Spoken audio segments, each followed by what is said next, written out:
Boa noite, boa noite, meus irmãos. Estamos ao vivo, graças a Deus. Mais um encontro aqui. Confirmem para mim se o áudio tá bom, vocês estão me ouvindo direito. A gente então começar os nossos trabalhos dessa noite.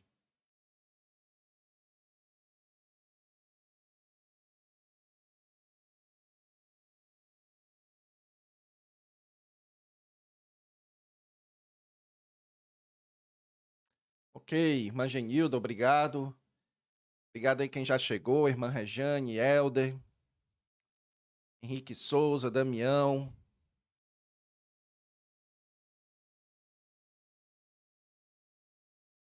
Ok, obrigado, irmã. Pastor Tiago, boa noite. Quero saudar aqui especialmente aos irmãos que já se tornaram membros também da nossa comunidade.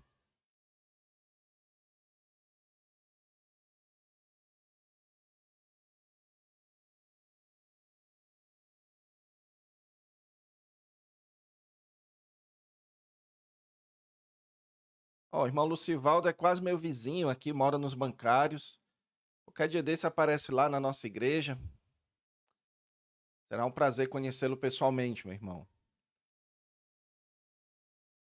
Então, hoje o dia foi bem corrido, atendendo muita gente que se tornou membro hoje na nossa comunidade. Meio-dia a gente abriu as inscrições. Como eu já havia dito a vocês, esse evento, né, do desafio, ele é o evento que inicia as inscrições para a nossa comunidade. Pela graça de Deus, nós já tivemos aí mais de 40 novos membros da nossa comunidade e tem espaço para mais, tem espaço para você que ainda não se tornou membro para aproveitar todos os benefícios. E eu queria começar essa noite falando um pouco desses benefícios, depois a gente ora para começar a nossa aula. Então, a comunidade Esdras, pessoal, ela é uma comunidade que foi desenvolvida pensando em atender às diversas necessidades que pastores e professores nas suas igrejas, pregadores, conferencistas possuem nos seus ministérios de pregação e ensino da palavra de Deus. Então, ele é um ambiente que tem, onde você vai encontrar ajuda para cada uma das suas necessidades. Então, se você é um pregador, por exemplo, que não sabe ou gostaria de saber como é que se prepara um sermão, que é adquirir uma metodologia para que você tenha mais tranquilidade na hora de preparar as suas pregações. Então você tem aqui o curso de introdução à pregação e o curso Aprenda a Pregar e o curso Sermão Bíblico na Prática. Então esses são três cursos que vão lhe dar essa metodologia, vão lhe dar essa base para que você possa preparar todos os seus sermões. Mas depois que você tem essa base, você pode também na comunidade receber ajuda em diversas necessidades mais específicas, como por exemplo, como preparar sermões temáticos, sermões textuais, como pregar especificamente nas diversas literaturas do Antigo Testamento e também do Novo Testamento, como pregar nas parábolas do Novo Testamento, como fazer aplicações nos seus sermões, como preparar um sermão utilizando o fluxograma.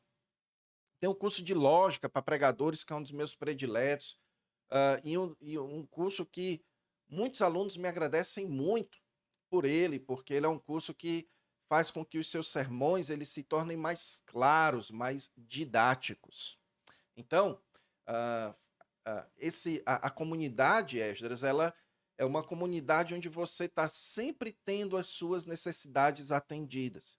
Além desses cursos voltados para as diversas necessidades do pregador, você também pode acessar ou ter aulas ao vivo. Então, volta e meia, eu estou chamando os alunos para dar uma aula ao vivo a respeito de algum tema que eu percebo que os alunos estão precisando aprender mais. Então, por exemplo, muitos alunos me perguntavam, pastor, me ajude especificamente sobre como encontrar a ideia central do texto. Então, eu chamei eles e gravei uma aula só especificamente sobre esse assunto. Então, muitos alunos também me procuram pedindo ajuda para sermão. Pastor, eu vou pregar. Por exemplo, hoje, um aluno que entrou hoje na comunidade, ele me procurou e disse: Ó, pastor, vou pregar em João 14, de 1 a 6. Eu então vi que a ajuda ali era simples, ajudei ele no WhatsApp mesmo.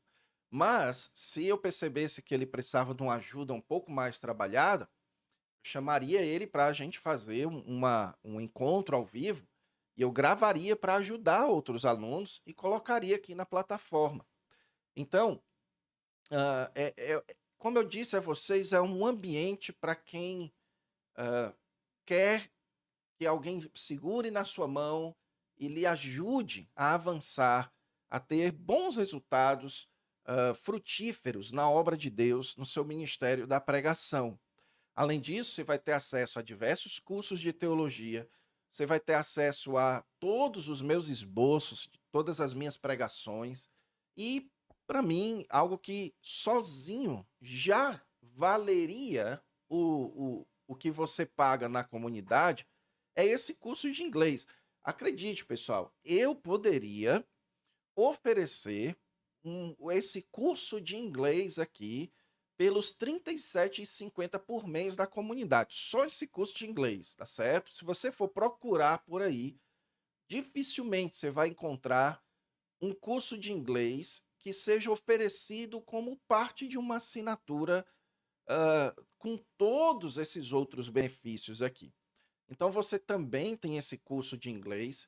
Nesse ano de 2023, não falei isso agora, não falei isso ontem, mas já vou anunciar de antemão, nós estamos trabalhando para ter um setor só de línguas bíblicas na nossa comunidade, certo? Então nós vamos ter também cursos de hebraico, curso de grego e, e tudo instrumental, certo? Tudo para ajudar você no seu processo de preparação de sermão, tá bom? E também você tem curso para professor de escola dominical, curso para quem quer estudar teologia, enfim, é um ambiente riquíssimo. E além disso tudo, além de todos esses benefícios, você também pode participar da nossa comunidade no Telegram, que é uma comunidade muito ativa, onde os alunos estão sempre ali ajudando uns aos outros, tá certo? Tem irmãos ali que estão toda hora pedindo ajuda, olha, vou pregar, o que é que vocês estão achando desse sermão e tal. E eles estão ali ah, voluntariamente ajudando outros pregadores ali no nosso grupo do Telegram. Então, como eu disse a vocês, o valor para você participar disso é mais barato do que o que você paga na Netflix e é mais barato do que você pagaria em uma pizza média. É o valor de R$ 37,50, tá bom? Muitos benefícios, muitos resultados que você pode obter por um valor bem acessível, que eu acredito que pode ser de grande bênção para você e para o seu ministério, tá bom? Qualquer outra dúvida, você pode deixar qualquer dúvida sobre a comunidade, você pode deixar a sua pergunta aqui no chat ou procurar no grupo lá o administrador para a gente trabalhar, para a gente tirar suas dúvidas, tá certo? Então não deixe o link para você fazer a sua inscrição, ele já está disponível no grupo que você participa, tá certo? Então ele é exclusivo para quem está nos grupos de WhatsApp. Então você vê lá qual grupo que você participa, procura o link para fazer a sua inscrição e faz a sua inscrição. As inscrições elas só duram, aliás, elas só vão até a próxima terça-feira, tá certo? Que nós vamos ter ainda mais um encontro na segunda-feira para que a gente possa analisar o sermão pregado. Eu vou pregar essa pregação que eu estou preparando com vocês no domingo, e na segunda-feira nós vamos fazer mais um encontro para analisar. Quando for na terça-feira, meio-dia, a gente então encerra, hã, a gente então encerra as matrículas, tá bom? Então aproveite aí essa oportunidade, tá bom? E eu quero saber aqui no chat, né, quem foi que já fez a sua inscrição, coloca aí se você já fez a sua inscrição, que é para encorajar aos demais, tá bom? Então, vamos lá, pessoal. Agora que eu fiz aqui a propaganda, mais uma vez, da nossa comunidade, deixa eu orar. Vamos orar ao Senhor, vamos buscar a direção do Senhor para os nossos trabalhos, os nossos sermão, o sermão que nós vamos continuar preparando aqui nesse nosso encontro de hoje. Bom, vamos orar. Amado Deus, eterno Pai, obrigado a Deus por mais essa oportunidade, obrigado por mais essa chance que o Senhor nos dá de te servir através do aprendizado, Senhor. Nós rogamos que o Senhor receba esse nosso tempo aqui como adoração ao teu santo nome, pois o que nós estamos fazendo aqui, nós estamos fazendo por ti e estamos fazendo pelo teu povo, Senhor. Tira de nosso coração qualquer desejo de glória, qualquer desejo de aprovação dos outros. Tira, ó Deus, do nosso coração ah, qualquer desejo de termos a nossa imagem valorizada e coloca em nós, ó Deus, um desejo de sermos fiéis à tua palavra. É isso que nós queremos, Senhor. Nós queremos pregar a tua palavra e anunciar todo o teu conselho. É o que nós pedimos em nome do Senhor Jesus Cristo. Amém. Amém, pessoal. Então vamos lá. Deixa eu compartilhar aqui a minha tela com vocês, para a gente voltar aqui a trabalhar o nosso sermão em 1 Pedro, capítulo 4, versículos de 1 a 4. Ok? Aí na sua tela. Deste 1 Pedro, capítulo 4, versos de 1 a 4. Vamos lá. O que a gente já fez até aqui? Deixa eu fazer uma breve recapitulação, até para ajudar vocês aqui a fixar o conhecimento da metodologia. No nosso primeiro dia eu fiz um fluxograma. Lembre-se que o fluxograma não é a única forma e nem é a forma principal que eu ensino lá no curso. Eu ensino uma forma muito mais simplificada de você encontrar o esboço do texto bíblico. Mas eu fiz o fluxograma aqui para vocês verem o potencial, o poder que o fluxograma tem, como ele facilita bastante também a nossa leitura do texto. E então, através aqui do fluxograma, nós percebemos que o texto tem uma ordem principal. Precisamos nos armar do mesmo pensamento de Cristo. Pedro diz aqui, né? Armai-vos também vós do mesmo pensamento. E ele então fala duas coisas. Primeiro, ele fala do exemplo de Cristo, pois aquele que sofreu na carne deixou o pecado.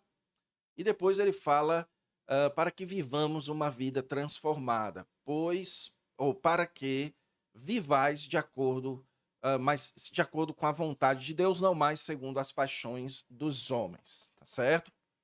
Ah, então, nós encontramos que essas são as duas ideias, os dois pontos, digamos assim, onde ele trabalha a ideia principal. Depois, então, que a gente fez isso, nós começamos a estudar o texto. Eu não cheguei, obviamente, a estudar todos os detalhes do texto com vocês, porque isso tornaria o nosso tempo aqui muito mais longo. Mas eu mostrei para vocês aqui o caminho de como é que o que que você precisa estudar em um texto. A palavra-chave é a palavra contexto. Você precisa estudar o contexto histórico.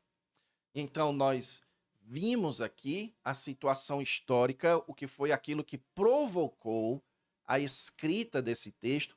Esse texto ele foi escrito para lidar com que problema? tá certo? Então, isso é uma questão muito importante e que traz muita luz para a nossa compreensão do texto, tá bom?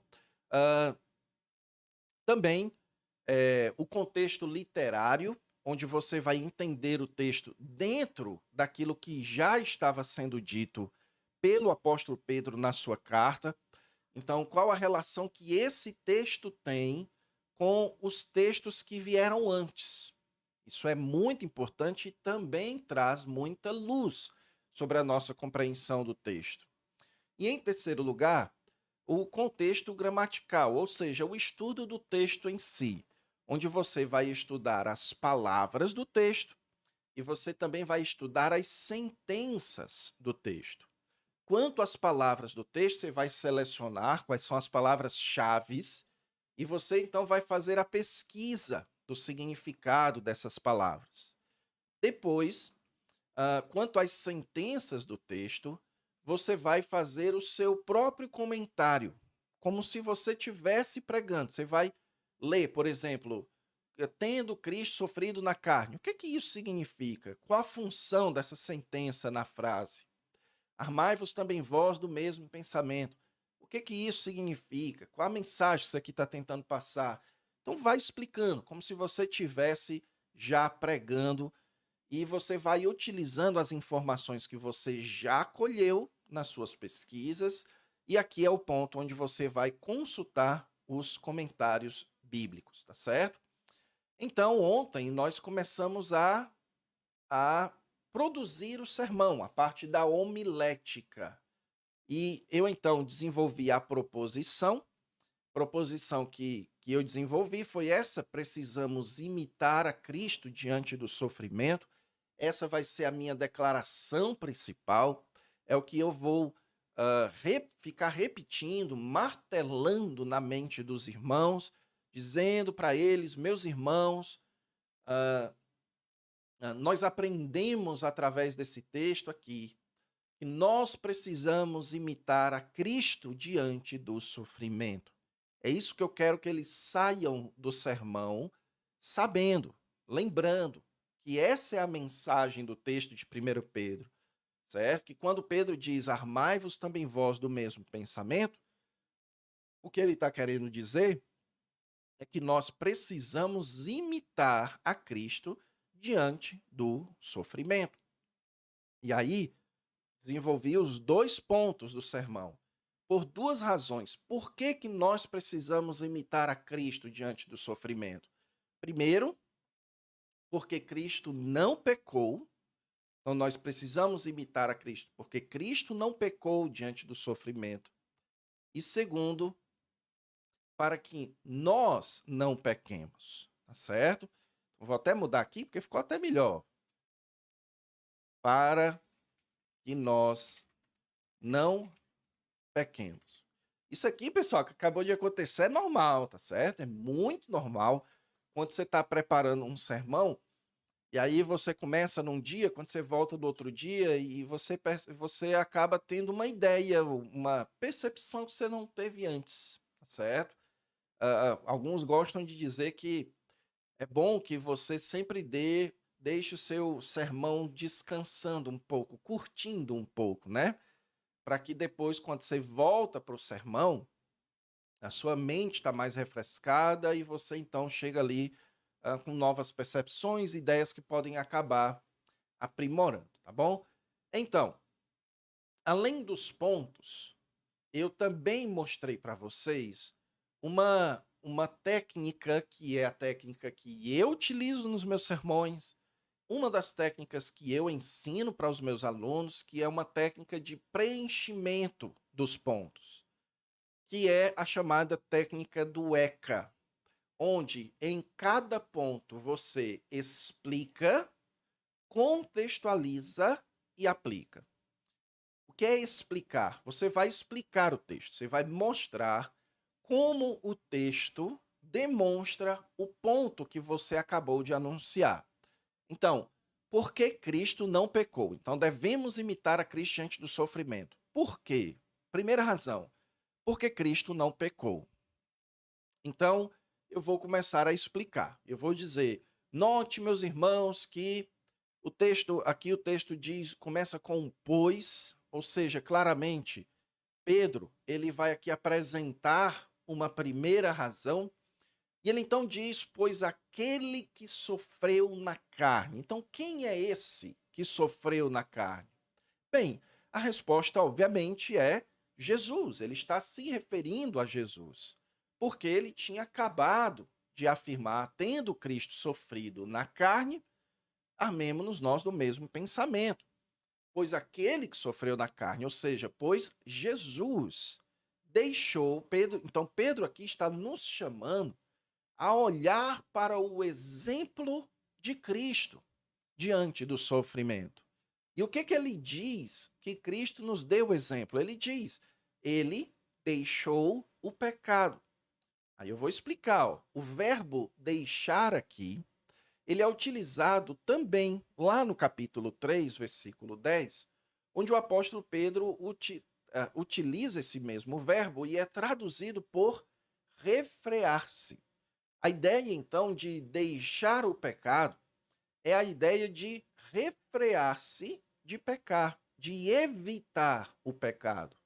Pedro está nos dizendo, portanto, que Jesus é um exemplo diante do sofrimento, porque Jesus passou pelo sofrimento sem cometer pecado. Enquanto o sofrimento ele traz enormes tentações para que nós pequemos, tentando aliviar a nossa dor. Jesus é um exemplo, pois quando ele esteve sob grande sofrimento, ele não pecou. Inclusive, pessoal, aqui eu posso falar em que momento foi esse que o Senhor Jesus Cristo ele sofreu na carne e não pecou. Eu posso falar aqui da tentação de Jesus, certo? Então acho que é até bom eu acrescentar isso daqui. Falar que foi na tentação de Jesus que Jesus sofreu e refreou-se de pecado. E naquele momento, então, Jesus demonstra ou nos dá exemplo para seguirmos os seus passos, de que a solução para o sofrimento não é o pecado. A solução para o sofrimento é a obediência a Deus, tá certo? Então vou colocar aqui, depois eu acrescento mais detalhes.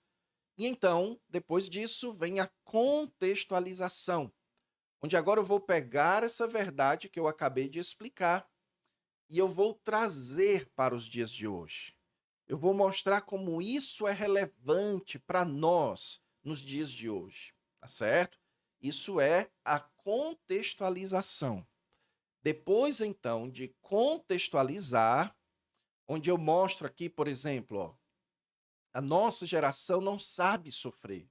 Ela procura resolver as dores dos seus corações das formas mais pecaminosas possíveis, através da imoralidade. Então, ah, então o que, que as pessoas pensam que vai aliviar o sofrimento delas por conta o sofrimento delas em relação à imoralidade, às suas tentações imorais, físicas, é dando vazão à imoralidade. Isso vai resolver, mas não vai, certo? O que, que as pessoas acham que pode resolver um sofrimento em relação às contas, ou relação familiar, através da bebedice? Isso não vai resolver, certo?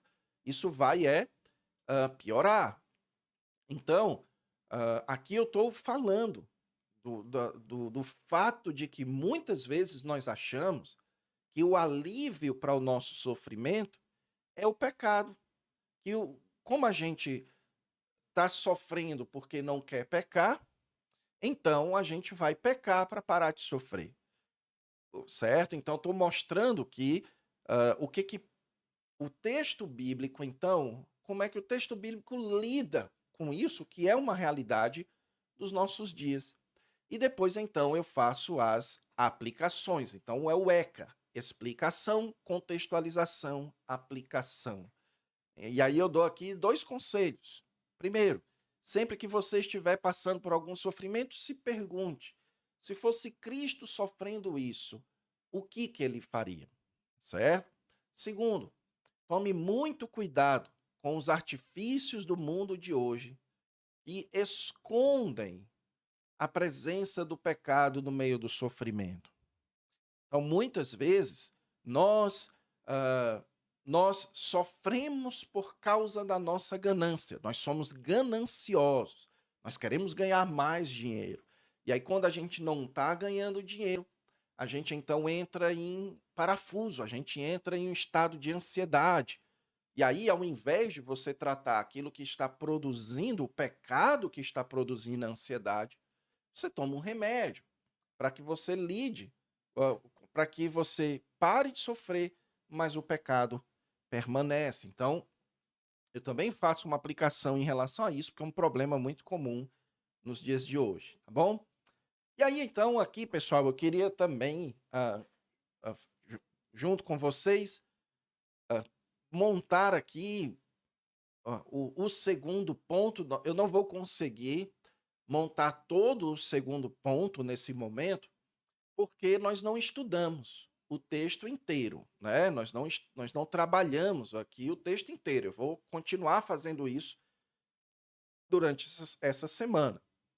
E prometo a vocês que quando eu terminar de estudar todo o material e preencher todo o esboço do sermão, eu coloco lá no grupo para que você possa aproveitar, tá bom? Mas aqui, ó, segunda razão pela qual nós precisamos imitar a Cristo diante do sofrimento é para que nós não pequemos.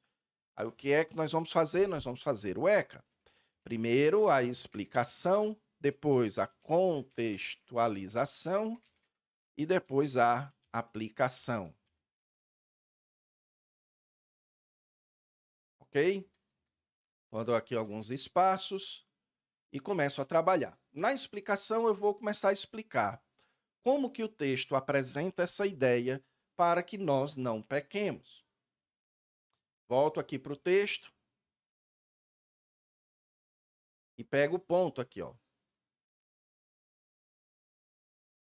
Pego o texto onde ele afirma isso. Pelo menos é como eu gosto de fazer. Você pode fazer diferente, fique à vontade, tá bom?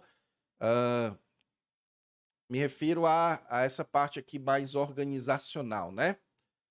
Então, deixa eu colocar aqui. Para que. Pronto, coloquei aqui. Coloquei o texto aqui no ponto 1.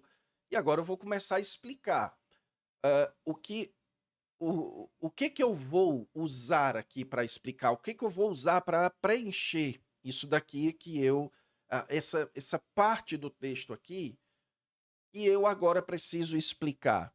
Bem, é o que eu preparei aqui, certo? Lá em cima aqui, você volta aqui, ó, aquilo que foi preparado. Então, ah, deixa eu ver aqui, nós não chegamos a estudar essa parte, né? Mas eu vou aqui só por cima, viu, pessoal? Só para exemplificar para vocês como fazer. Depois eu vou apagar isso aqui porque eu não estudei ainda essa parte, então eu não vou, aqui eu não vou colocar coisas que eu não estudei. Eu vou colocar aqui só a título de exemplo, tá bom? Só para mostrar para vocês como se faz. Então, ah, veja que Pedro dá uma segunda razão quando diz para quê. É, Espera aí, deixa eu ver aqui, volta aqui, que eu esqueci de copiar aqui essa outra parte, né? Mas segundo a vontade de Deus.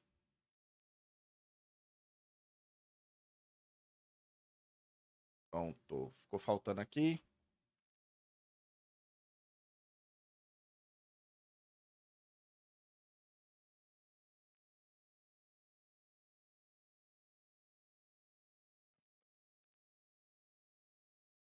Pronto, deixa assim. Então, veja que Pedro dá uma segunda razão quando ele diz aqui para quê. Ah,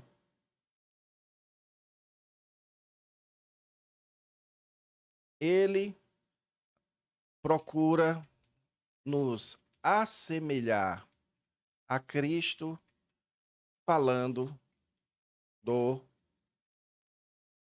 tempo que vos resta na carne. Assim como Cristo teve o seu tempo, o seu tempo vivendo neste mundo, assim também nós, ok? Então, eu estou explicando, no tempo que vos resta na carne, aí já não vivais de acordo com as paixões dos homens, mas segundo a vontade de Deus. Aí eu, aqui, mais uma vez, só a título de exemplo, certo? Então, Pedro estabelece duas formas de se viver. Uma antiga para os cristãos e a outra a forma atual. A antiga refere-se a viver segundo as paixões dos homens. Aí eu vou explicar, tenho que explicar o que é que significa paixões dos homens, e a atual é viver segundo a vontade de Deus. E aí eu tenho que explicar o que é que significa isso, né? Aí continua, porque o texto aqui, ele continua. Quando ele fala aqui, porque basta o tempo decorrido e tal e tal. E aí eu vou ter que ir explicando tudo isso aqui, todos esses detalhes. O que mostra que nesse sermão, o primeiro ponto vai ser bem breve, porque ele é só uma frase, o segundo ponto ele vai ser um pouco mais preenchido, né? Então eu vou estudar tudo isso daqui e eu vou depois preenchendo aqui toda essa parte da explicação. E aí, digamos que eu já tenha preenchido tudo aqui, já expliquei tudo, aí eu vou concluir aqui a explicação dizendo, portanto, Pedro mostra que quando imitamos a Cristo diante do sofrimento, nós aprendemos que o que Deus, que ele fala de vontade de Deus, né? O que Deus espera de nós é que não vivamos como os homens esperam de nós, mas que vivamos segundo a sua vontade. Ou seja, é, o remédio, a saída, né? A saída ou o resultado do sofrimento não pode ser o sofrimento do pecado, mas ser a santidade da obediência. Aqui, pessoal, claramente dá para citar o texto de Tiago, né, que fala da perseverança. O próprio apóstolo Pedro fala sobre isso na sua segunda carta. O apóstolo Paulo também fala do papel do sofrimento para nos fortalecer. Quando eu sou fraco, aí é que eu sou forte. Então, posso usar outros textos aqui durante a minha explicação para trabalhar essa questão do contexto teológico, mostrando que essa ideia que Pedro está mostrando aqui, ela também acontece em outros textos bíblicos e isso ajuda sempre a reforçar. Então, uma vez que está feita aqui a explicação, Agora nós vamos para a contextualização. Então, o que seria, o que eu precisaria contextualizar? Basicamente, o que eu tenho que contextualizar é essa ideia aqui. Qual a ideia? De que ah, se nós imitarmos a Cristo, nós evitaremos uma vida de pecado, certo? Então, o exemplo, a atitude de Cristo, o exemplo de Cristo, faz com que nós decidamos ter uma vida de obediência a Deus, mesmo diante do sofrimento. Aí a pergunta que sempre ajuda, pessoal, a contextualizar é essa: como isso seria um problema a ser corrigido nos dias de hoje? Tá bom? Então, essa é uma pergunta que sempre ajuda na contextualização. O Anderson disse esse esboço muito grande. Irmão, de certa forma é uma impressão que passa, primeiro porque é, eu estou escrevendo muito. Veja que eu escrevo o que eu vou falar. Ó. Eu escrevo da forma como eu vou falar. Ó. Veja que Pedro dá uma segunda razão. Então, eu não estou fazendo um esboço só com tópicos breves. Eu poderia, já fiz isso. Tem sermões meus que são breves. Tem alguns sermões meus aqui, e se eu abrir aqui e mostrar para vocês, só vai ter a proposição, a introdução, a proposição, os 3 pontos e uma conclusão. Eu não escrevo tudo o que eu vou falar, mas aqui eu estou escrevendo, tá certo? E aí isso passa a impressão de que o esboço é muito longo, mas não é, tá certo? É só porque eu estou basicamente escrevendo o que eu vou falar, tá bom? Isso ajuda vocês a perceberem, né, a questão do que fazer durante um sermão. Imagina que eu estou aqui preparando esse sermão na frente de vocês e eu não escrevo o que eu vou falar, vocês ficam assim sem o que é que eu faço a partir de agora, entendeu? Então, quanto à contextualização, ah, como a gente poderia trazer essa questão aqui da vida de obediência a Deus no meio do sofrimento para os dias de hoje, certo? Vamos pensar, que é hora de pensar, que é hora de trabalhar, de pensar como isso é um problema nos nossos dias, certo? Ah, então, pode ser uma ilustração, pode pensar numa história que ilustra essa, essa verdade aqui. Então, eu vou pegar aqui uma ilustração, tá certo? Pegar aqui uma ilustração. Ah, ah, lembro quando eu fui para a academia pela primeira vez. Eu tinha 16 anos, era bem magrinho e cheguei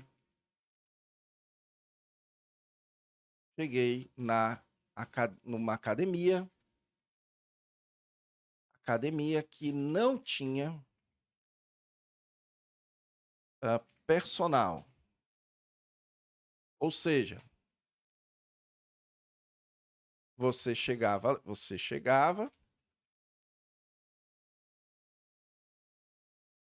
e se virava. Pronto. Então, ah, fui fazer um exercício e um colega colocou 10 quilos de cada lado. No momento, eu consegui. Fiz o que deveria. Mas no dia seguinte, eu não conseguia nem sequer levantar meus braços. Alguns dias depois, fui novamente e quando fui colocar os 10 quilos, vi que não conseguia mais. História real, viu, pessoal? Você vê, aqui é uma história pessoal. Alguém perguntou ontem, né? Se a gente pode falar da nossa vida pessoal. Veja, quando você está contando uma história para gerar identificação, isso vale muito a pena, tá certo? Então, eu começo a contar essa história, as pessoas já ficam logo. Eu quero saber o final dessa história aí, né? Então, fui novamente, quando fui colocar os 10 quilos, vi que não conseguia mais. Baixei para 5 quilos, também não. Baixei para 2 quilos, também não. Quando dei por mim, eu só estava sendo capaz de levantar a barra sem peso algum. Pronto. Aí eu contei essa ilustração. Agora eu vou fazer o gancho, né? Vou fazer o gancho para o que eu estou querendo trabalhar na contextualização.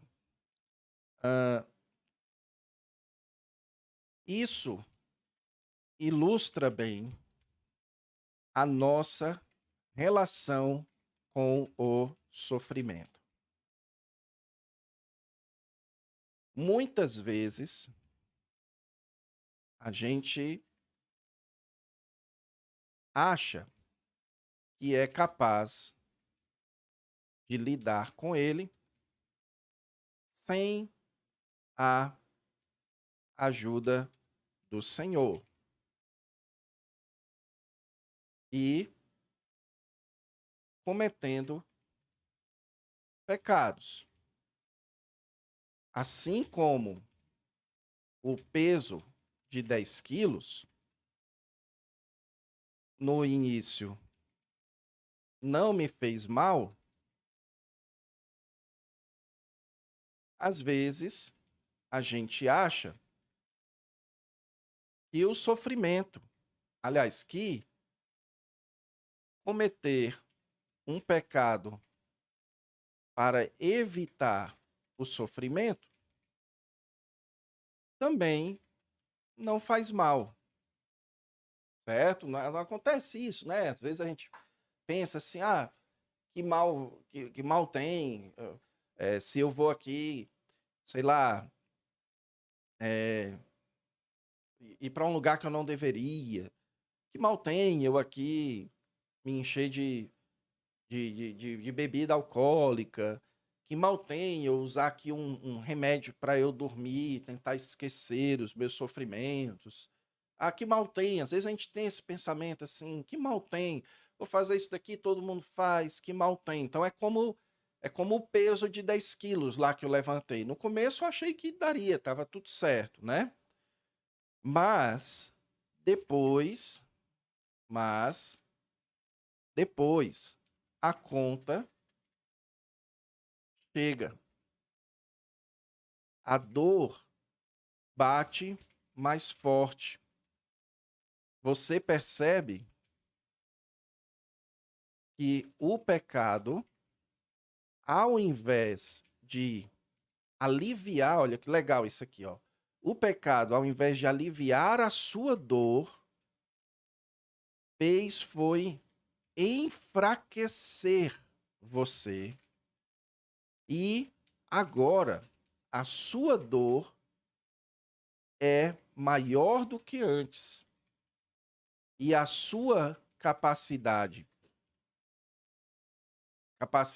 de superar diminuiu. Pronto.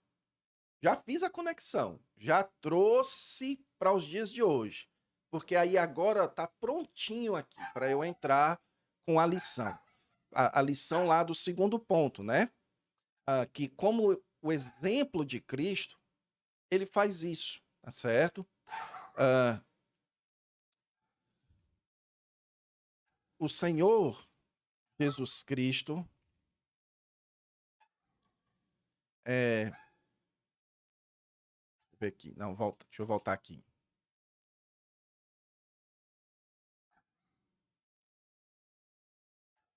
Quando nós imitamos a Jesus no sofrimento,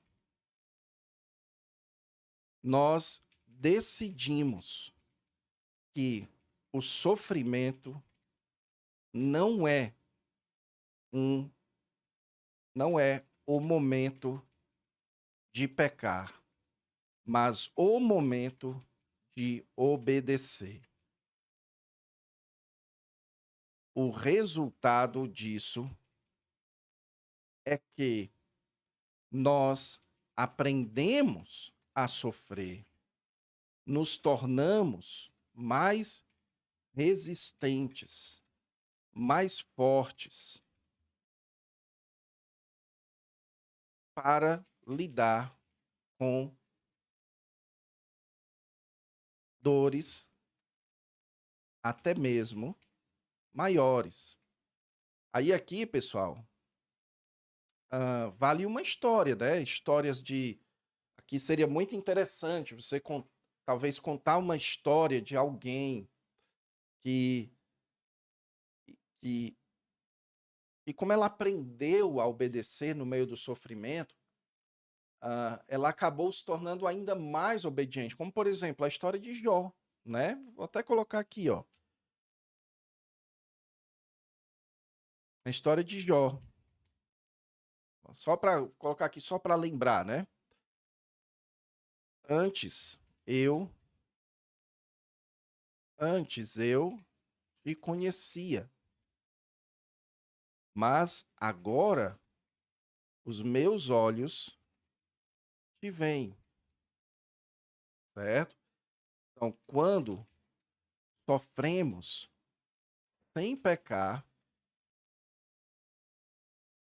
aprendemos, quando nós sofremos sem pecar, nós crescemos, nos fortalecemos, conhecemos, semos mais o Senhor, ok?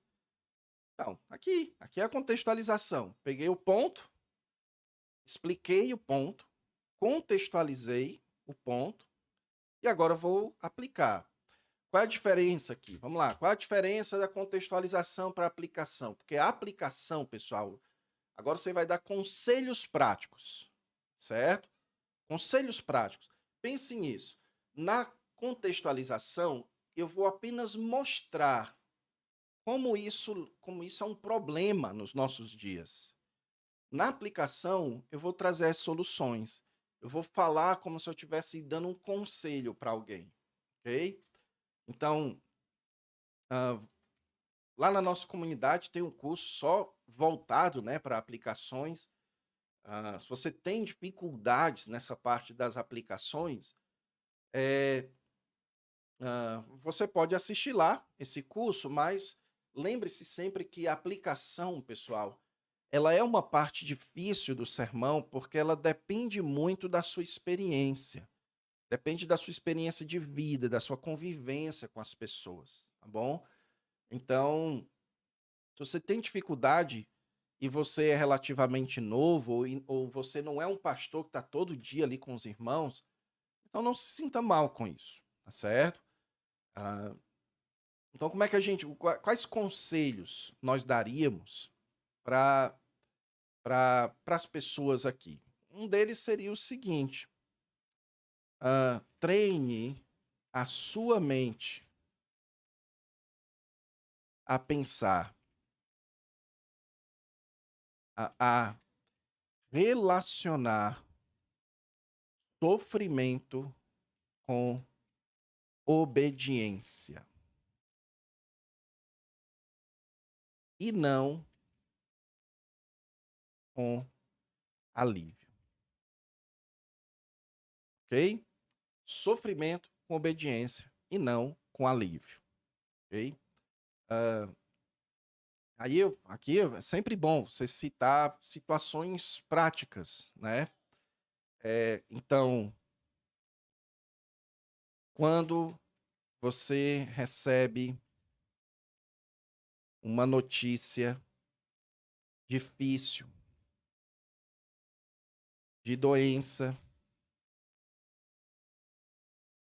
sua ou de alguém, ou até mesmo de morte, nestes, neste momento, o sofrimento estará batendo a porta de sua casa. O que fazer? O que fazer? Certo? Quando o sofrimento bate, o que fazer? Pense. Agora é o momento de obedecer, certo? Agora é o momento de obedecer. Como eu posso obedecer a Deus neste momento de dor, certo? Como eu posso obedecer a Deus neste momento de dor? Aí eu posso depois pensar em outros exemplos, mas um segundo conselho também muito importante a ser dado aqui, pessoal, é, é o seguinte, olha, é, jamais permita que o pecado habite tranquilamente em sua vida para que você tenha menos sofrimento. Aí vamos lá, exemplo. Aqui eu dou outro conselho, né? Aí, exemplo. ah, então, a pessoa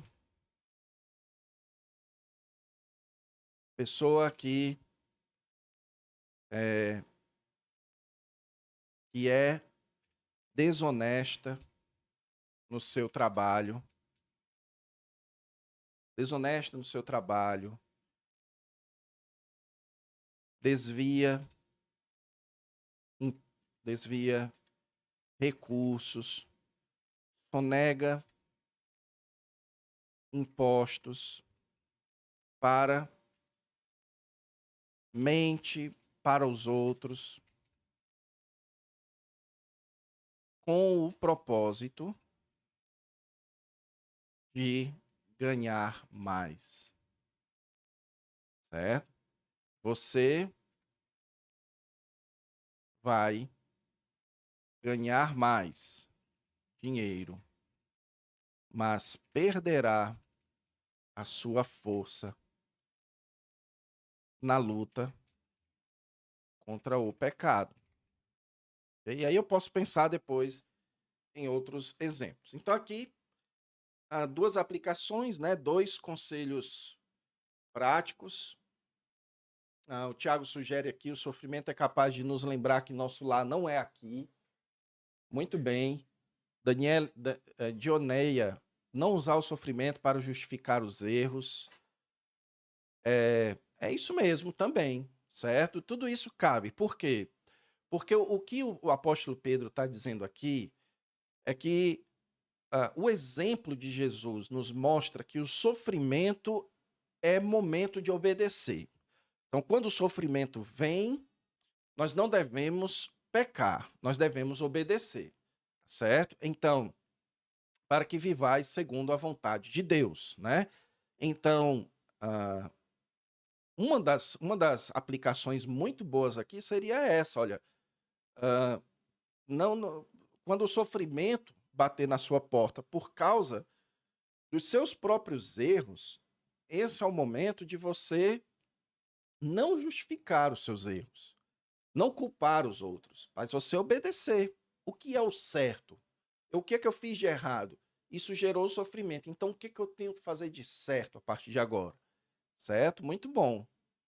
Então, as aplicações podem ser diversas aqui, desde que elas sejam todas relacionadas com a ideia do texto, tá bom? Não faça aplicações assim soltas, coisas que não têm nada a ver com o texto. Não, amarre as suas aplicações àquilo que foi ensinado no próprio texto, tá certo? Então, com isso aqui, pessoal, a gente meio que termina. Obviamente que eu vou ainda trabalhar mais nesse sermão durante a semana, mas com isso a gente meio que termina o corpo do sermão. Agora faltam duas partes para terminar o sermão como um todo, que é a conclusão e a introdução, tá certo? Então, por que que eu falei da conclusão? Porque eu sempre faço a conclusão antes da introdução. Por quê, pessoal? Porque eu já estou lá embaixo, né? Eu já estou aqui embaixo. Deixa eu ver aqui como é que. Pronto. Como eu disse, eu já estou aqui embaixo, então já vou logo fazer aqui a conclusão. Existem diversas formas de se concluir um sermão, tá bom?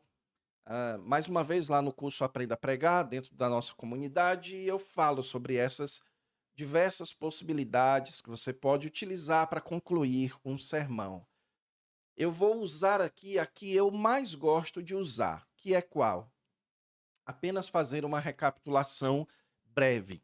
Por que que é essa que eu mais gosto? Porque eu não gosto de acrescentar novas informações na conclusão, certo? Então, a conclusão para mim é para concluir mesmo. Já viu aquele pregador que diz assim, irmãos, para concluir o nosso sermão aí, tome mais outro sermão, né? Não. Para mim, a conclusão é para concluir. Então, como é que eu posso concluir com deixando o meu sermão bem amarrado? Recapitulando. Então, vamos aqui. Como é que eu faço isso? Vimos que nós precisamos imitar a Cristo no ou diante do sofrimento.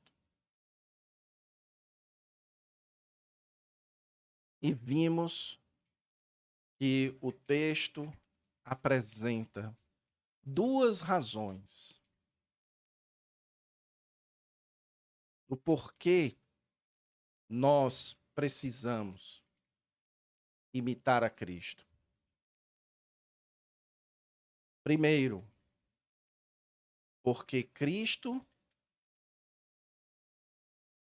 não pecou e essa tem que ser a nossa atitude. Segundo,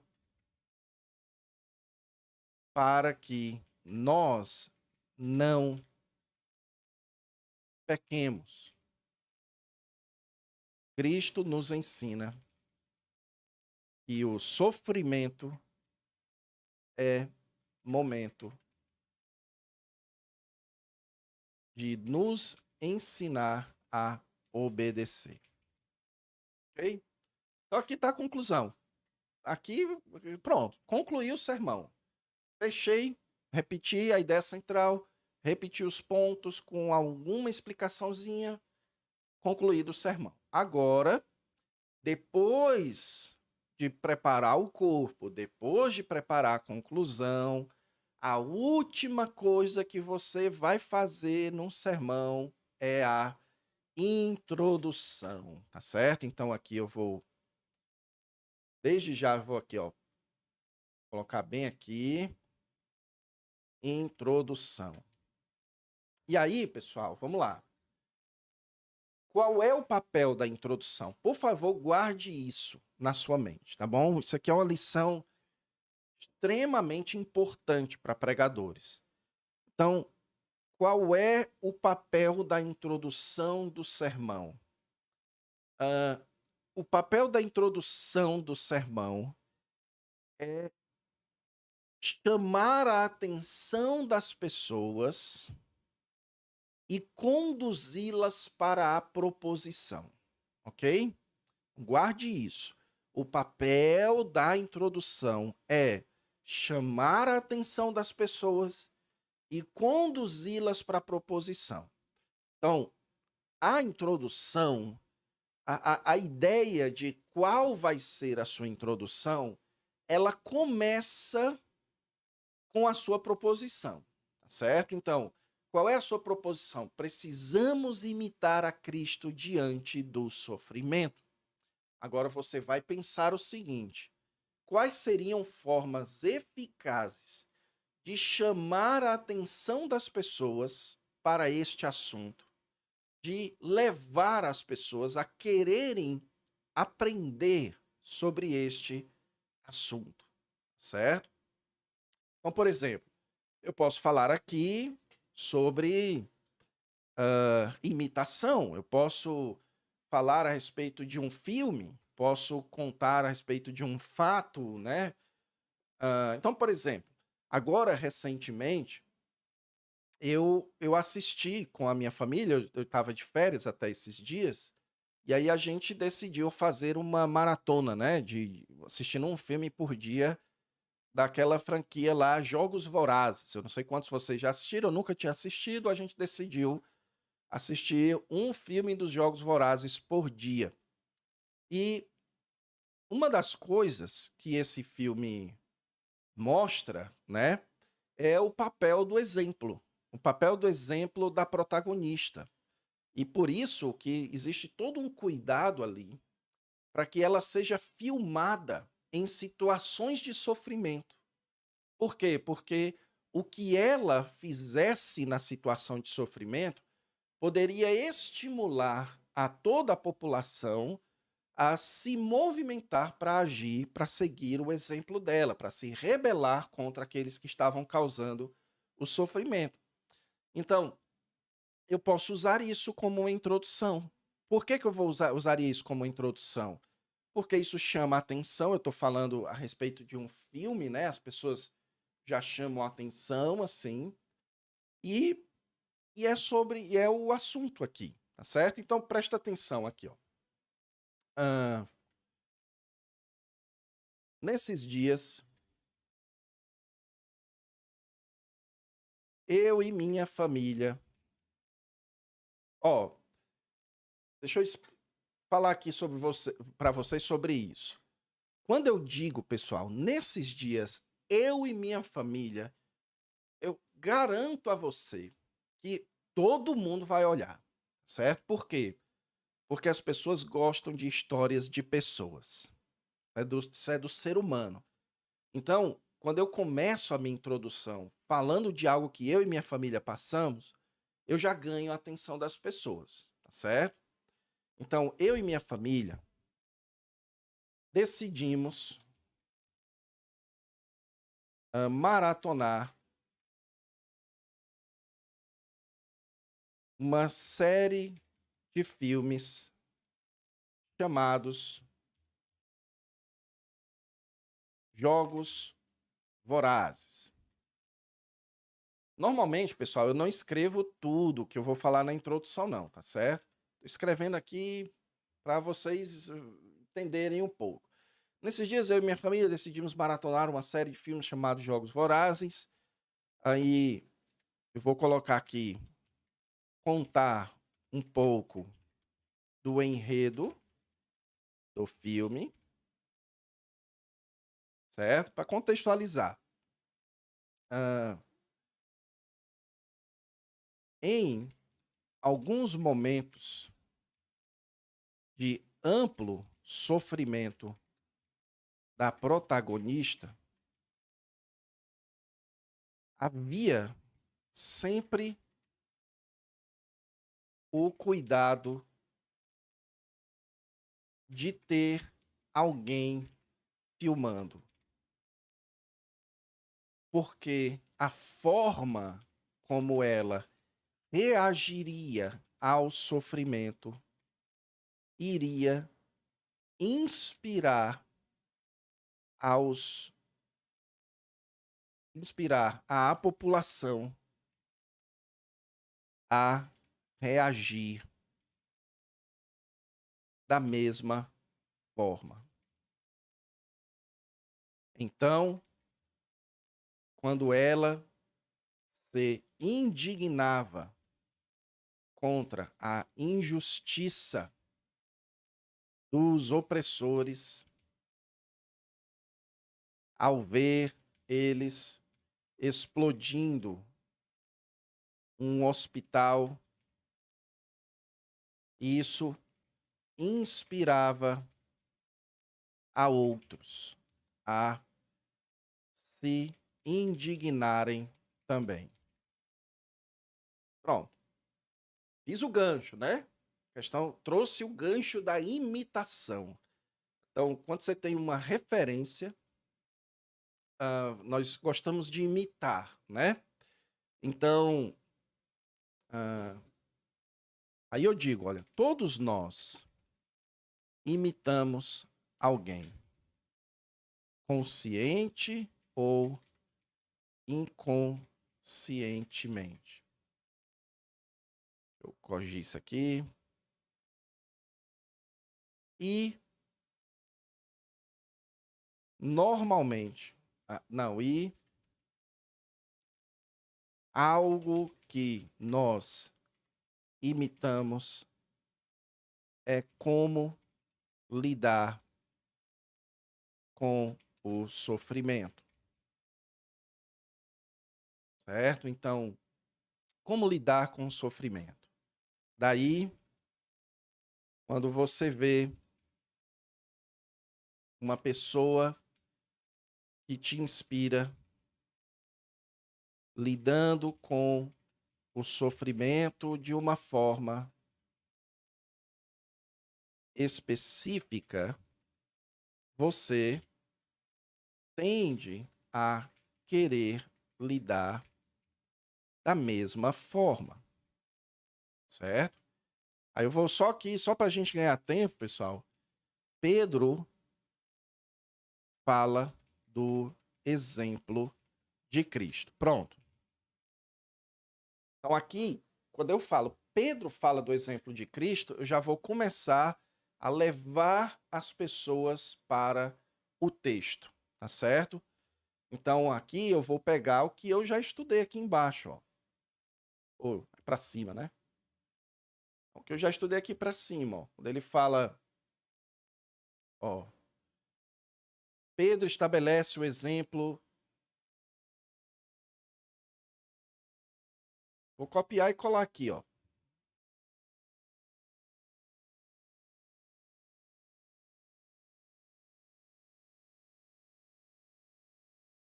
Pedro estabelece o exemplo das tribulações que Jesus passou em seu tempo aqui no mundo.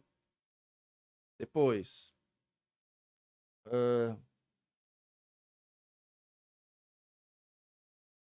aqui o armai-vos, ó. Armai-vos. Vou colocar aqui também.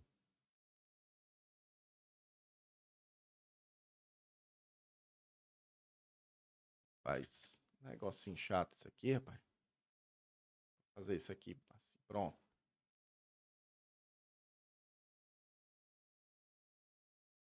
Pronto, vai ficar mais bonito. Armai-vos.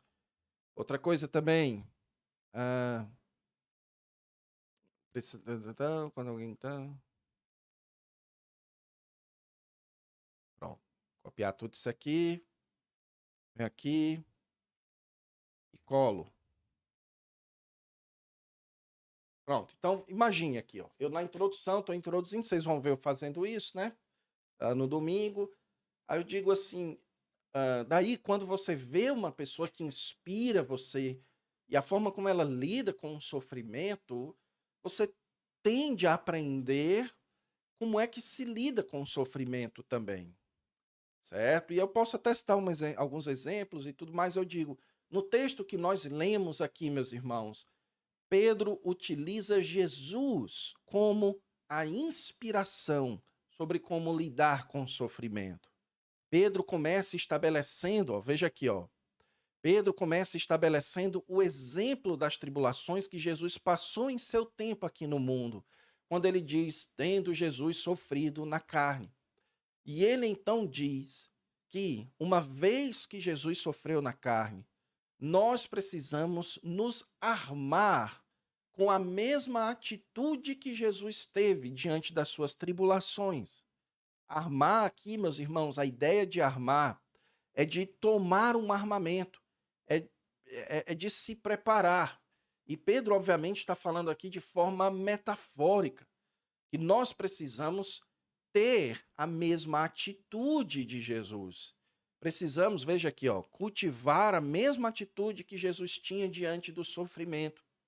O cristão precisa entender a necessidade de ter sempre consigo a atitude que Jesus tinha diante do sofrimento, certo? Isso aqui eu vou apagar, ó, porque isso daqui, veja, como é bom você fazer a ilustração depois. Essa partezinha aqui, ó, como Jesus lidaria com o sofrimento? Isso eu vou trabalhar lá nas aplicações do ponto 1, então não precisa estar na introdução, tá certo? Então o cristão precisa entender a necessidade de ter sempre consigo a atitude que Jesus tinha diante do sofrimento. Aí vamos lá, ó. Aí agora, ó. E é por isso que eu gostaria de enfatizar neste sermão que precisamos imitar a Cristo diante do sofrimento.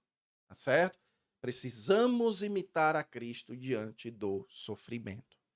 Então, aqui, pessoal, aqui eu faço uma introdução, eu contextualizo já no próprio texto e levo as pessoas para a ideia central. E aí eu vou, então, fazer aqui as transições agora, tá certo? Você não precisa escrever isso quando você estiver no seu sermão, você pode fazer isso mentalmente. Eu vou escrever só a título, mais uma vez, de aprendizado. Precisamos imitar a Cristo diante do sofrimento. E o texto bíblico vai apresentar duas razões pelas quais nós precisamos imitar a Cristo diante do sofrimento. Duas razões. Primeiro, porque Cristo não pecou. E, segundo, para que nós não pequemos. Pronto. Então, oficialmente, a título de desafio do zero ao sermão, o sermão está pronto, tá certo? Oficialmente, o sermão está pronto. Agora, a título de eu vou pregar esse sermão na igreja, obviamente que ele não está pronto. Por quê? Tem partes do texto que eu ainda preciso estudar, e isso vai mudar um pouco ali a configuração, especialmente do segundo ponto. Eu ainda vou pensar melhor sobre a introdução, sobre alguns detalhes do texto, tá certo? E também, pessoal, eu vou preparar a entrega do sermão. O que significa isso? Preparar a entrega. Eu vou ler esse sermão diversas vezes. E eu vou ler mentalizando. Vou ler como se eu já estivesse pregando. Tá certo? Então faça isso. Siga esse meu conselho. Quando você terminar de escrever o seu sermão, você começa a ler o sermão como se você estivesse pregando ele. Isso é o que eu chamo de ensaio. Ensaie a sua pregação. Você não precisa ensaiar como Spurgeon ensaiava, né? Spurgeon ia lá para o templo, ia lá para o púlpito e ele ensaiava o sermão, sem ninguém nos bancos. Ele ensaiava aquilo que ele ia falar. Se você quiser fazer isso, tudo bem, mas se você não quiser, você pode fazer isso na sua mente. Também tem o mesmo efeito, certo? De você. Aliás, o mesmo não, mas tem efeito parecido, né? De você ir condicionando a sua mente sobre como é que você vai entregar esse sermão para as pessoas. Para vocês terem ideia, eu particularmente gosto, pessoal, de fazer anotações, de fazer marcações. Eu pego, imprimo, eu coloco no tablet, e aí eu vou anotando, assim, olha, enfatizar isso daqui, chamar a atenção para isso daqui. algo como falar isso com muito cuidado, falar isso lentamente para chamar a atenção. Isso é você preparar a entrega do seu sermão, tá certo? Então então é isso, desafio cumprido aqui, né. Eu preparei um sermão do começo ao final. Meu próximo passo agora é trabalhar os detalhes desse sermão durante essa semana. Eu vou pregar esse sermão no domingo, na igreja que eu pastorei, eu vou filmar esse sermão e colocar no meu no na aqui no canal do YouTube, e na segunda-feira eu vou chamar vocês para um outro encontro para nós analisarmos o vídeo da pregação, tá bom? Então deixa eu ver aqui, vamos conversar um pouco agora, se tem alguma pergunta. Muito importante, isso mesmo. Aqui tem uma pergunta. O senhor pode explicar a diferença entre contexto histórico e contexto literário? Certo, posso sim.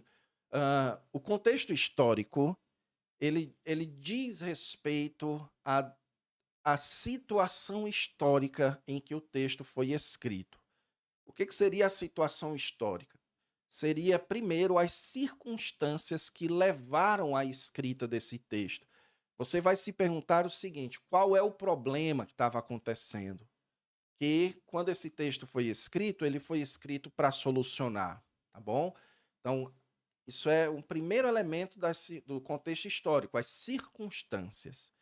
E um outro elemento do contexto histórico são os elementos do texto que eram comuns daquela cultura, como, por exemplo, roupas, hábitos, lugares, geografia, é a questão cultural. Por isso que os comentários de contexto histórico são chamados históricos culturais, porque você analisa o ambiente histórico e as questões culturais.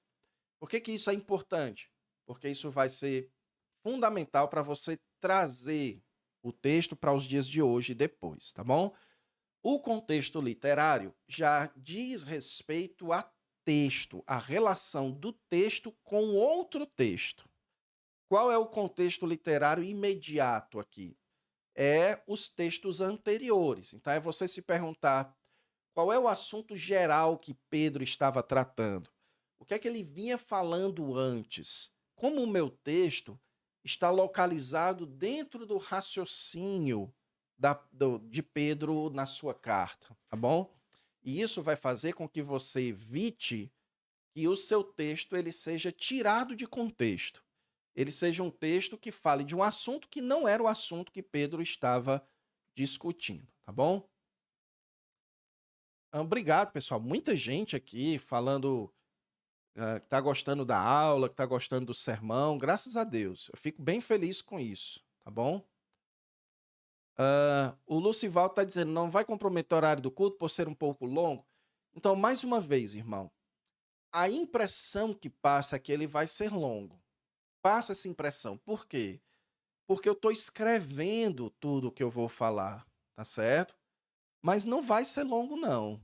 Não vai ser longo, não. Esse sermão aqui vai ser até curto. Eu diria que ele vai durar ali entre 40, 45 minutos. A não ser que na hora lá eu me empolgue com algum assunto que venha ali no momento, né? E acabe esticando. Isso às vezes acontece, certo?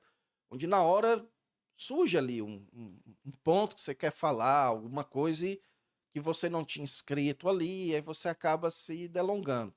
Mas esse aqui não vai ser um sermão longo, não. Um sermão de 2 pontos apenas, tá bom? Deixa eu ver aqui. Não entendo sofrimento como abandono de Deus.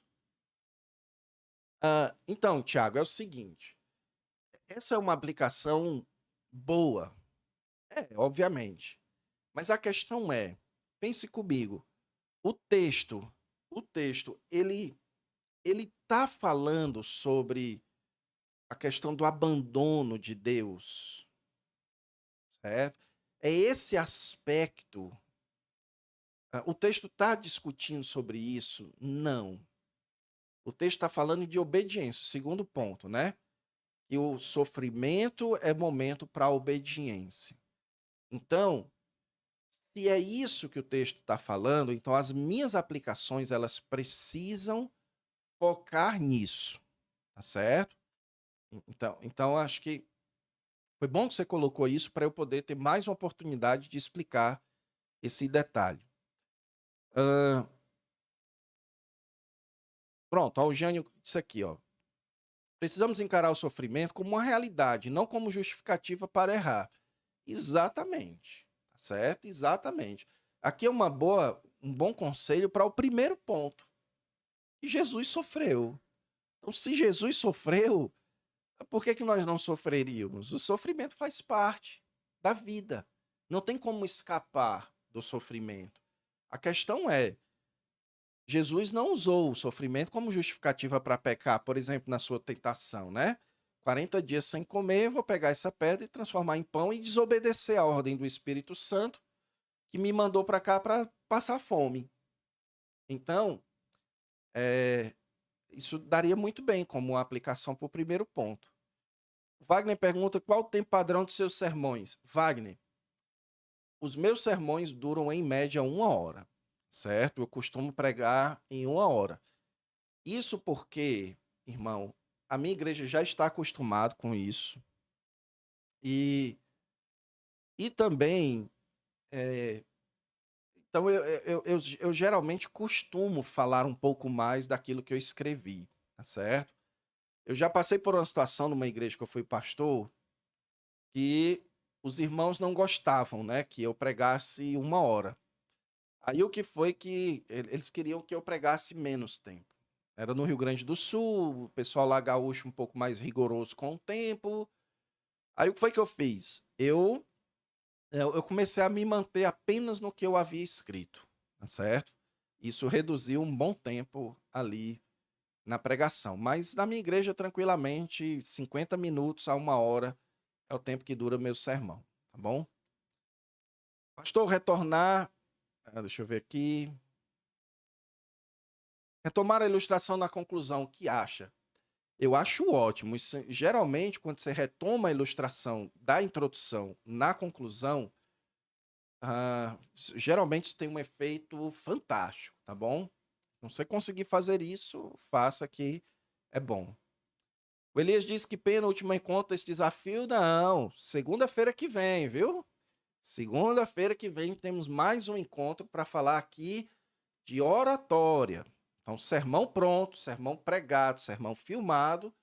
Obviamente que eu não vou passar o sermão todo aqui para vocês, eu vou selecionar algumas partes e vou dizer, olha, alguns detalhes aqui, olha como eu fiz a introdução, olha minha movimentação, gesticulação, visão, tá certo? Deixa eu ver aqui. Professor, quando alguém tem dificuldade de memorizar, qual é a melhor opção? Henrique, é o seguinte, vou lhe dizer duas coisas. Primeiro, memorização, ela é sinônimo de repetição, tá bom? Então, uma pessoa que tem facilidade de memorização é uma pessoa que precisa repetir pouco para memorizar, tá certo?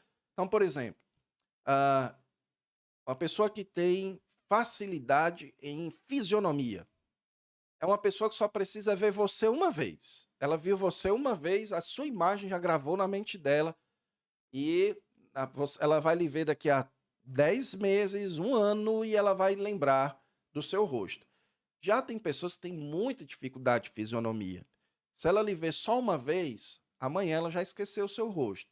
Então é repetição. Memorização é sinônimo de repetição. Então, quem tem dificuldade de memorização precisa entender que tem a necessidade de mais repetição. Então, pastor, eu queria memorizar o meu sermão, mas eu tenho dificuldade. Então, o que é que você vai fazer? Você vai preparar o seu sermão e você vai ler ele. Uma, duas, três, quatro, cinco. Você vai ler para sua esposa, você vai ler para os seus filhos. Você vai ler, você vai pedir para lerem para você. Isso também tem muito efeito, certo?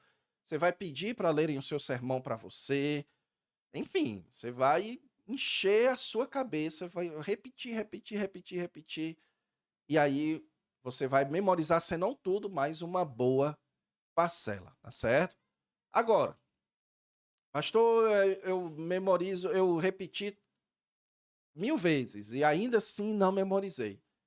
Então, primeiro, você precisa tomar algum tipo de medicamento, tá faltando algum, tem algum problema aí que precisa ser trabalhado. Mas segundo, o que você vai fazer? Você vai escrever tudo o que você vai falar e você vai aprender a ler o seu sermão mantendo contato visual com as pessoas. Isso não é fácil, mas é possível. O meu professor de pregação no seminário, ele lia o sermão inteiro, mas você não tinha essa percepção clara de que ele estava lendo, porque ele mantinha o contato visual. Como é que isso é possível, pastor? É simples, você olha para baixo, olha para frente. Olha para baixo, olha para frente, certo? Então fica fazendo esse movimento aqui. Obviamente que eu não tenho como trabalhar isso aqui com vocês, tá bom? Qual o link para entrar no Instagram? Você quer me seguir no Instagram? O link é Prof. Antônio Neto. O meu arroba é arroba Prof. Antônio Neto, tá certo? Pastor, irmã Engenheiro, quando eu crescer, quero fazer parecido. Você não precisa crescer, não, irmã. Você só precisa entrar na nossa comunidade e fazer os cursos, porque isso aqui que eu fiz é exatamente o que eu ensino lá, especialmente no curso Aprenda a Pregar da comunidade, tá bom? Eu treino o sermão pregando, mesmo gravando a pregação. Exatamente. Ótimo, ótimo. Eu coloco todas as frases e tento escrever parecido com o que eu vou pregar, pois se não escrever, vou esquecer. Então, a regra para o esboço é essa: escreva aquilo que você não pode esquecer, certo? São duas regrinhas. Eu explico lá no curso, né? No curso Aprenda a Pregar. Duas regrinhas que você deve seguir na hora de escrever o esboço. A primeira, você vai escrever tudo o que você não pode esquecer. Proposição, pontos, aplicações talvez. Aquilo que você não pode esquecer, que tem que estar na sua pregação, você vai escrever. E segundo, você vai escrever aquilo que você não pode falar diferente. Ou seja, você vai escrever aquilo que você entende que isso daqui precisa ser dito dessa forma. Aí você escreve também, tá bom? Mas, no mais, você escreve à luz da sua capacidade de, sei lá, de improviso, de memorização, ou coisa desse tipo, certo? Eu sou péssimo de improviso. Se eu falar por improviso, eu acabo falando o que não devia. Então eu prefiro. Então, meu sermão, o manuscrito do meu sermão, tem muita coisa escrita. Por quê? Porque a maioria das coisas que eu coloco no sermão é o que eu sinto que eu não poderia falar diferente. Tá certo? Então vamos lá. Professor, foi muito útil suas aulas. Vejo que devo me capacitar. Amém. Essa é a ideia dessa aula, é instigar vocês. Instigar vocês, tá bom? Então, eu prometi para a irmã Genilda que eu ia falar um pouco de Romanos 6, tá certo? Eu prometi para ela e vou cumprir minha promessa para a irmã, tá bom? Então vou aqui abrir aqui o eSword. Vou abrir em Romanos 6. Então vamos lá, Romanos 6, de 1 a 14. Então, irmã, obviamente que eu não vou aqui fazer todo o trabalho, né, fazer todo o fluxograma e tudo mais. Mas, ah, vamos lá, se eu fosse pregar nesse texto, o que que eu faria? Primeira coisa que eu preciso identificar aqui é sobre o que o apóstolo Paulo, que escreveu Romanos, ele está falando, certo? Ah, Normalmente a resposta para essas perguntas está aqui nas primeiras partes. Então, permaneceremos no pecado para que seja a graça mais abundante? De forma nenhuma. Como viveremos no pecado, nós os que para ele morremos? Então, O que dá para perceber aqui é que Paulo está resolvendo uma pergunta. Paulo está lidando com uma possível pergunta. Qual é a pergunta? Se o nosso pecado ele revela a graça de Deus, isso significa dizer que eu posso então agora pecar à vontade, porque a graça de Deus então vai se revelar à vontade? A resposta de Paulo é de modo nenhum. Nós não podemos viver no pecado porque nós já morremos para o pecado. Então vamos lá. Se você vai pregar nesse texto aqui, esse tem que ser o assunto do seu sermão, certo? Qual deve ser o assunto do seu sermão? É o assunto do texto. E qual é o assunto do texto? É que em Cristo nós morremos para o pecado. E por isso nós não devemos mais viver para o pecado, tá certo? Aí o que é que você vai fazer a partir de agora? Você vai olhar aqui a partir do versículo 3. Eu, se fosse você, não pregaria até o 14, tá certo? Dividiria aqui em duas partes. Por quê? Porque isso aqui é um texto com muitas ideias. Então você vai ter muita coisa para pregar, para explicar. Quando isso acontece, eu normalmente divido o texto em duas partes e prego em dois ou até mesmo três sermões. Mas considerando que você vai pregar até o 14, o que você vai fazer a partir de agora? Você vai aqui ver o que Paulo fala sobre esse assunto, certo? Primeiro, o porventura, deixa eu aumentar aqui o tamanho, pessoal. O porventura ignorais que todos nós fomos batizados em Cristo Jesus, fomos batizados na sua morte. Fomos, pois, sepultados com ele na morte pelo batismo, para que, como Cristo foi ressuscitado dentre os mortos para a glória de Deus, assim também demos nós novidade de vida, porque se fomos unidos com ele na semelhança da sua morte, também foi crucificado com ele nosso velho homem.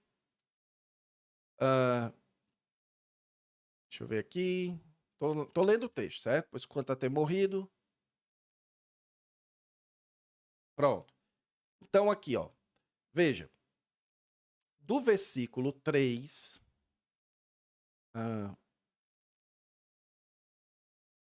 Do versículo 3 e o versículo 4, eu vou marcar ele aqui de azul.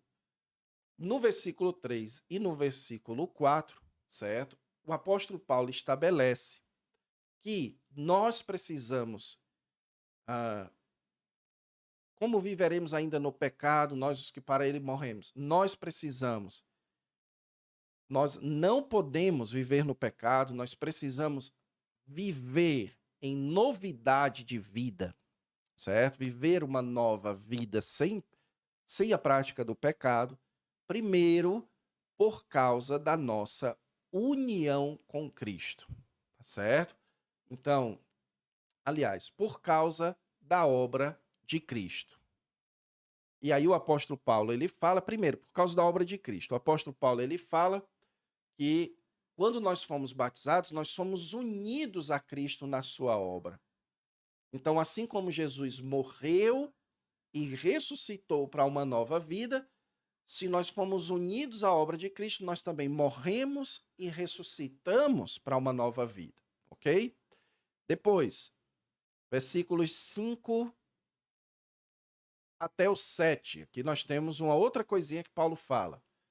Fomos unidos com ele na semelhança, certamente o seremos na sua ressurreição. Então, primeiro o apóstolo Paulo fala da nossa união com a obra de Cristo. Agora o apóstolo Paulo fala também o seremos na semelhança das... Pronto, então o que é que você faz aqui? Por causa da morte de Cristo, a nossa união com a morte de Cristo.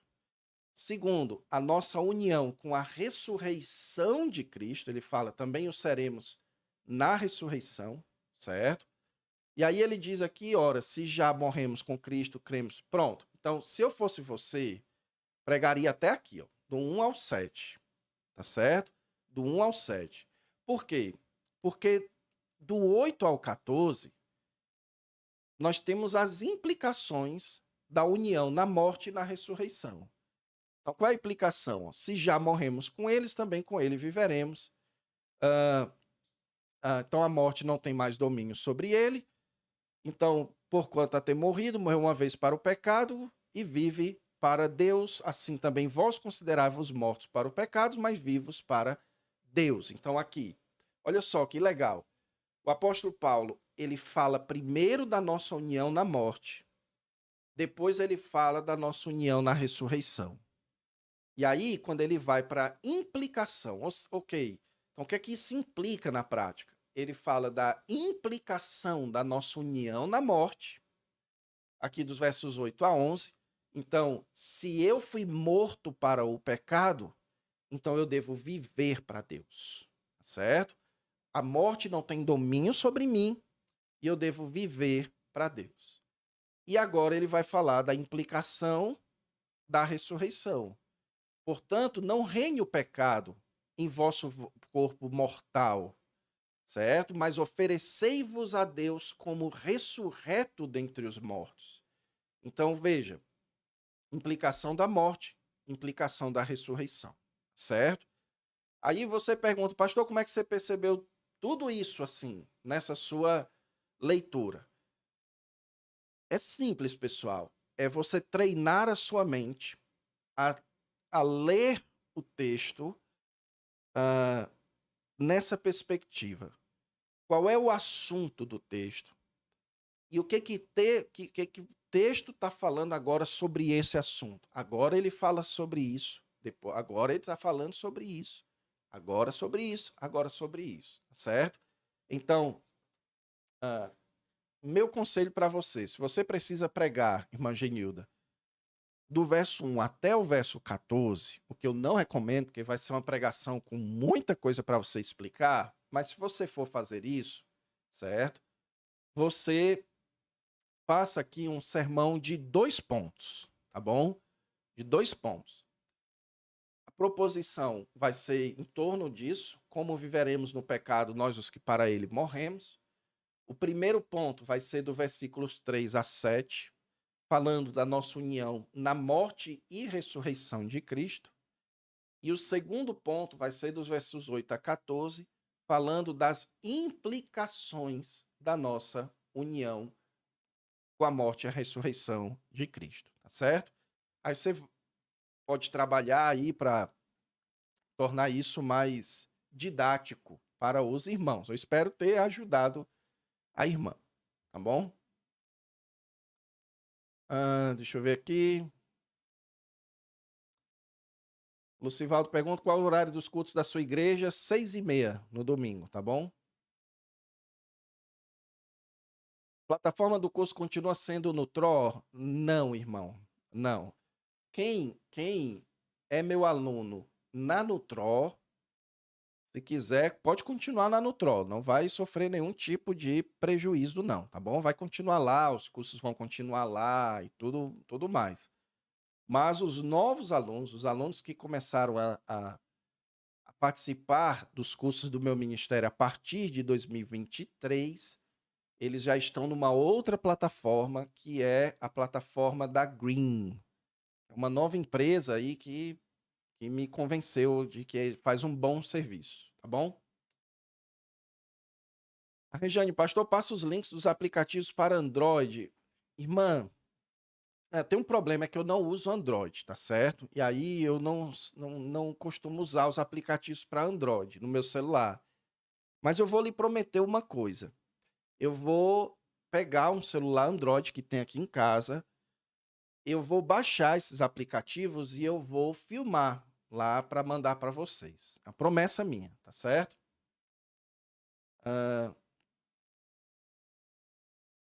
Ver aqui. Vou disponibilizar, Tiago, tudo que está sendo feito aqui, vou disponibilizar para vocês. Obrigado a todos vocês. Pastor, com o senhor vitalício. Então, irmã Cláudia, é o seguinte, a comunidade Esdras, ela é uma assinatura, como a Netflix, tá certo?